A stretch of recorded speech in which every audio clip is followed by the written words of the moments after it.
네, 은퇴 후 재무 문제 이야기해보는 시간입니다. 네. 세민 씨, 네. 얼마 전에 9호선 시민펀드 출시된 거 알고 계세요? 네, 들었어요. 얼마나 인기가 좋았던지 하루 만에 완판됐다면서요. 맞아요. 뭐 시중 금리보다 약간 높았던 것 뿐인데 네. 금방 이렇게 완판된 거 보면 참 대단한 것 같아요. 오늘은 그 밖에도 또 재테크 시장의 이슈 그리고 돈을 어떻게 굴려야 될지 여러 가지 알아보도록 하겠습니다. 네, KDB 레오증권 WM 클래스 역삼역 지점의 장보영 PB님 함께 하시겠습니다. 어서 오세요. 네, 안녕하십니까. 안녕하세요. 네. 네. 앞서서 9호선 시민펀드 이야기 잠깐 했었는데요. 네. 금방 완판됐다면서요? 예, 금방 완판됐습니다. 발행하자마자 완판이 됐다라고 하고요. 몇 차까지도 발행을 했는데 그게 최하 4년에서 7년까지 꽤 긴 그 상품이었습니다. 그런데 이 4% 상품에 왜 이렇게 열광할까를 생각해 보면요.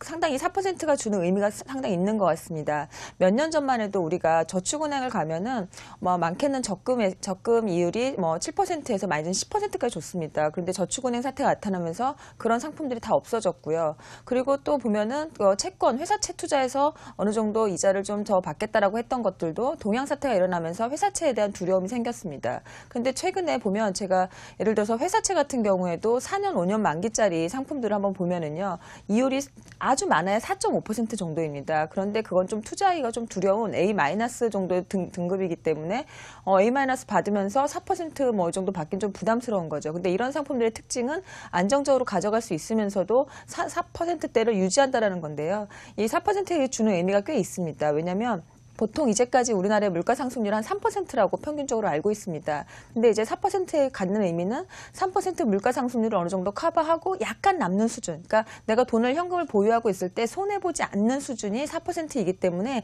그 4%가 갖는 의미가 상당히 큰 것 같습니다. 그래서 보면 대학이라든가 이런 법인들의 자금 운용할 때도 목표 수익률이 사실은 4%, 5%, 10%일 것 같잖아요. 그러니까 우리 투자자분들은 투자의 목표가 보통 1년에 10% 아니면 몇십 프로 이렇게 원하시지만 네. 보통 일반적인 그 자금 운용의 1년 목표치가 3.5%입니다. 그러다 보니까 4%라는 주는 의미가 상당히 크고요. 그리고 이거 최근에 아까도 말씀드렸지만 회사채뿐만 아니라 거의 이런 4%대 상품을 찾아보기가 힘들고 거의 실종 수준입니다. 그래서 4%짜리가 앞에 딱 붙기만 하면 하여튼 사람들이 몰리는 그런 현상을 보이고 있는 것 같습니다. 네. 네, 예전에 이 4%대 이자율을 갖고 있는 상품들 참 심심치 않게 많이 봤었던 것 같은데 역시 저금리 문제가 심각한 것 같습니다. 완판된 상품은 그만 잊기로 하고요. 네. 자, 4%대 이율을 또 노릴 만한 상품들 또 다른 것들이 있다면서요. 예, 4%를 우리가 또 노릴 만한 상품들이 여러 가지가 있습니다. 근데 4% 상품을 노리되 중요한 건 앞서 말씀드렸던 회사채라든가 이런 것보다는 조금 더 안정적이면서 그다음에 원금과 이자를 좀 고정적으로 가져갈 수 있는 그런 상품들이 더 유리할 거라고 생각이 드는데요. 네. 첫 번째로는 ELB 상품입니다. 이쿼트 링크드 본드라는 그런 상품인데요.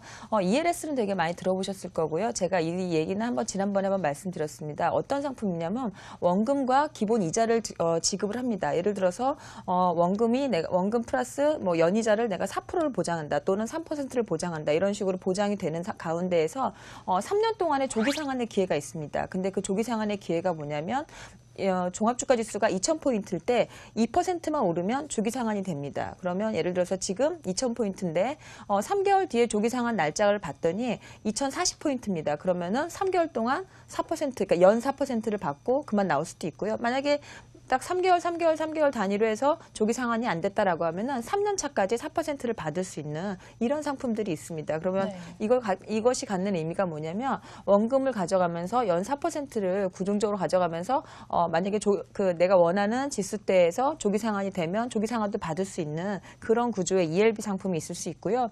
두 번째로는 제가 항상 말씀드렸었던 특별한 RP라는 거 계속 말씀드렸었죠. 1년 만기 상품인데요. 안타깝게 이것도 올해 말이면 종료가 됩니다. 올해 말이면 종료가 되고 다 이제 완판되기 때문에 그 1년 만기 정기예금이라든가 이런 걸 돌아오시는 분들이 있으시면 서둘러서 가입하시는 게 좋을 것 같고요. 최근에 보면 4%대 상품 중에 하나가 매칭 RP라는 게 있습니다. 네. 이 매칭 RP라는 상품은 어떤 것이냐면 만약에 내가 타사에 펀드라든가 채권이라든가 주식이 있으면 그 주식을 이동한 금액만큼 최대 5억까지 4%를 주는 겁니다. 예를 들어서 A라는 증권사에 내가 주식이 5천만 원, 그다음에 펀드가 한 1억 해서 여러 가지 5개월까지 해서 다 합쳐서 한 5억 정도 된다라고 하면 최대 5억까지 3개월에 4%를 드리는 그런 상품입니다. 근데 보통 이제 특별한 RP도 사실은 한도가 1인당 개인 한도가 1억밖에 안 되는데 이거 같은 경우 5억까지 돼 있는 상황이라서 이것도 선착순 판매를 하고 있고요. 마지막으로는 제가 예전에 한번 또 소개했던 게 ABSTB라는 게 있습니다. 네. 전자단기 사치라는, 그러니까 이름을 들어보면 무시무시한데 사실은 그 이제 좋은 상품을 고르는 방법을 그때 한번 팁으로 말씀을 드렸는데요. A2 플러스 상품은 저위험 상품이라고 말씀드렸습니다. 네. 그런 상품들 같은 경우에는 3개월 단위로 끊어서 가입이 가능하신데 이런 거 같은 경우에는 사실은 4%까지는 나오진 않고요. 3.6% 정도 나오고 있습니다. 사실은 A2 제로 같은 경우에는 그러니까 조금 더 저위험이지만 저위험에서 조금 더 위험한 저위험 같은 경우에는 4% 이상도 나오긴 하지만 항상 우리가 원금과 그다음에 그런 걸 지켜가는 그런 투자가 필요하기 때문에 금리가 조금 낮아도 4% 근접한 그런 상품을 찾으셔도 좋을 것 같습니다. 네. 한 달 이내 단기 자금이지만 좀 똑똑하게 투자를 하고 싶다라고 말씀하시는 분들도 있습니다. 이런 분들께 도움이 될 만한 상품도 또 있다면서요, 피비님? 예, 요즘 보면 사실은 주식시장이 갈까 아니면 집을 살까 고민하시는 분들이 상당히 네. 많으십니다. 그래서 요즘 보면은 고객분들이 오시면 물어보시는 게 뭐냐면 내가 돈을 막상 쓰지는 않아도 그래도 그냥 짧게 굴릴 수는 없을까요?라고 하시는 분들이 되게 많으세요. 그러니까 고민들이 많으신 거예요. 부동산을 살까, 그러니까 취득세 연구이나 하게 되면 그 부동산을 사서 주가를 좀 그러니까 부동산 가격을 해볼까 또는 주식을 해서 내가 좀 수익을 벌어볼까 하시는 분들이 되게 많으셔서 1개월 단위의 그런 그 짧은 자금을 원하시는데요. 그런 방법도 하나가 있습니다. 보통 CMA, 그러니까 날마다 하는 그 입출금이 가능한 금리가 사실 2.4%입니다. 그런데 네. 2.65%짜리 MMPR이라는 게 있습니다. 이거는 신탁 상품으로 해서 RP를 묶어낸 건데요. 사실 이건 기준이 있습니다. 1억 이상 고객한테만 가능하고요. 그러니까 현금 자금인데 날마다 입출금이 가능합니다. 그러니까 신탁 해지해서 가능한데 2.65%를 주니까요. 일반적인 것보다 0.25%를 더 주는 거죠. 근데 이게 뭐 얼마 안 되겠지라고 생각을 하시지만 사실은 금리가 0.1%, 0.2%에 따라서 이게 누적돼 보면 되게 큰 거기 때문에 네. 그런 것들을 감안하셔서 한다라고 하면 더 유리하실 것 같고요. 그 다음에 이제 우리가 하루라도 금리를 조금 더 할 수 있는 게 뭐냐면 저희 회사에서 이번에 특허를 낸 쿠폰 CMA라는 게 있습니다. 아, 네. 예, 그러니까 보통 CMA를 가입하시면 그냥 2.4%만 주는데요. 이거는 쿠폰 CMA에다가 만약에 예를 들어서 아까 제가 말씀드렸던 ELB 상품 같은 거를 1억을 가입했다. 그러면 포인트를 1억 포인트를 줍니다. 그럼 1억 포인트를 가지고 우리가 할 수가 있는 게 뭐냐면 우대 금리를 2.4%를 줍니다. 한 달 동안. 이게 어떻게 되는 거냐면 내가 지금 CMA 금리에 1억이 있습니다. CMA에 1억이 있는데요. 1억이 2.4%를 받는 거예요. 근데 상품 가입한 게 있어서 그 포인트를 사용하면 한 달 동안 4.4%를 받는 겁니다. 그러니까 오. 어마어마하게 큰 거죠. 근데 네. 입출금이 가능한 그 통장이 4.4%라는 거죠. 그리고 또 내가 한 달 이내 자금으로 CMA보다 조금 더 받고 싶다라고 하는 경우에는 다른 걸 하시는 것보다는 채권을 하시는 게 좋습니다. 근데 채권하니까 또 뭐 위험한 거 아니야라고 하실 수 그쵸. 있는데 그런 위험한 채권이 아니고요.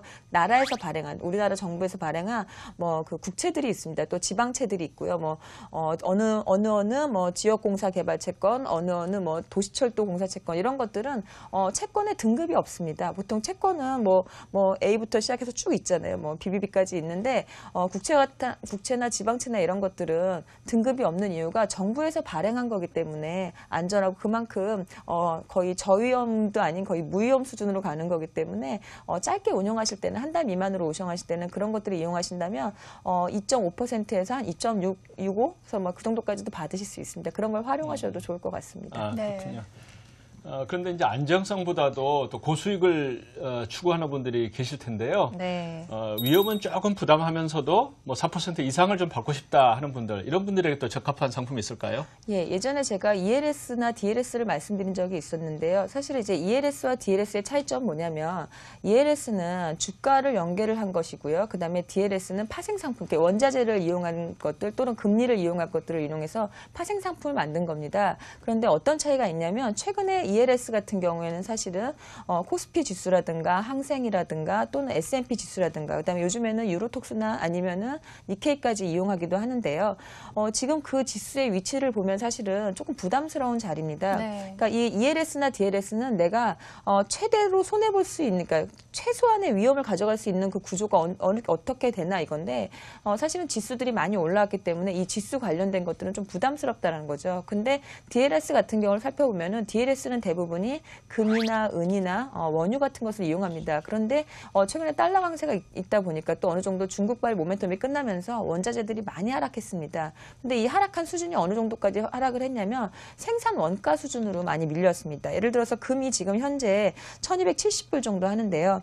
생산 단가가 한 1126불 정도 됩니다. 그러니까 이 말은 뭐냐면 지금 1270불인데 1160불 정도 되면 금을 생산하던 사람들이 금을 더 이상 잘 생산을 안 한다라는 거죠. 손해보면서 할 필요가 없는데요. 근데 DLS의 특징이 뭐냐면 내가 만약에 1270불에 가입을 했다라고 하면은 만약에 60% 손해보지 않으면 그러니까 60%까지 안 떨어지면 손해가 없이 막 10%대까지 주는 그런 금리를 이용할 수 있는 거거든요. 네. 그러면 아주 쉽게 생각을 해서 지금 1270불인데 금 가격이 760불, 그러니까 60% 이하만 떨어지면 안 된다라고 하면은 금 가격이 760불 이하로 안 떨어지면 이 가입하는 상품이 아주 위험하지도 않고 그다음에 저위험은 아니지만 그래도 상당히 적게 위험을 가져가면서 고금리로 가져갈 수 있다라는 거죠. 왜냐하면 금이 떨어질 수 있는 가격이 여기서는 손해보는 가격이 760불인데 생산 단가 자체가 1100불 수준이기 때문에 한참 괴리가 있다라는 거죠.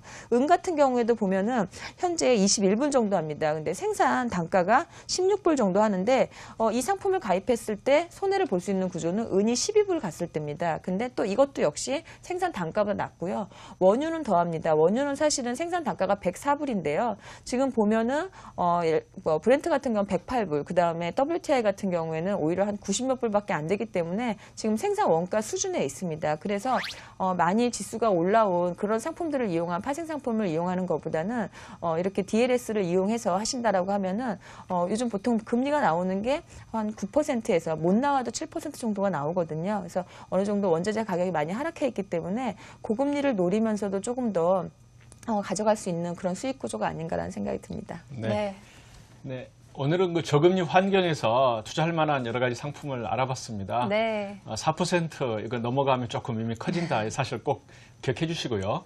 자격에 맞는 효과적인 상품을 선택하시면 좋겠습니다. 네, 지금까지 KB대우증권 WM 플러스 역삼역 지점의 장보윤 PB님과 함께했습니다. 오늘 말씀 고맙습니다. 감사합니다.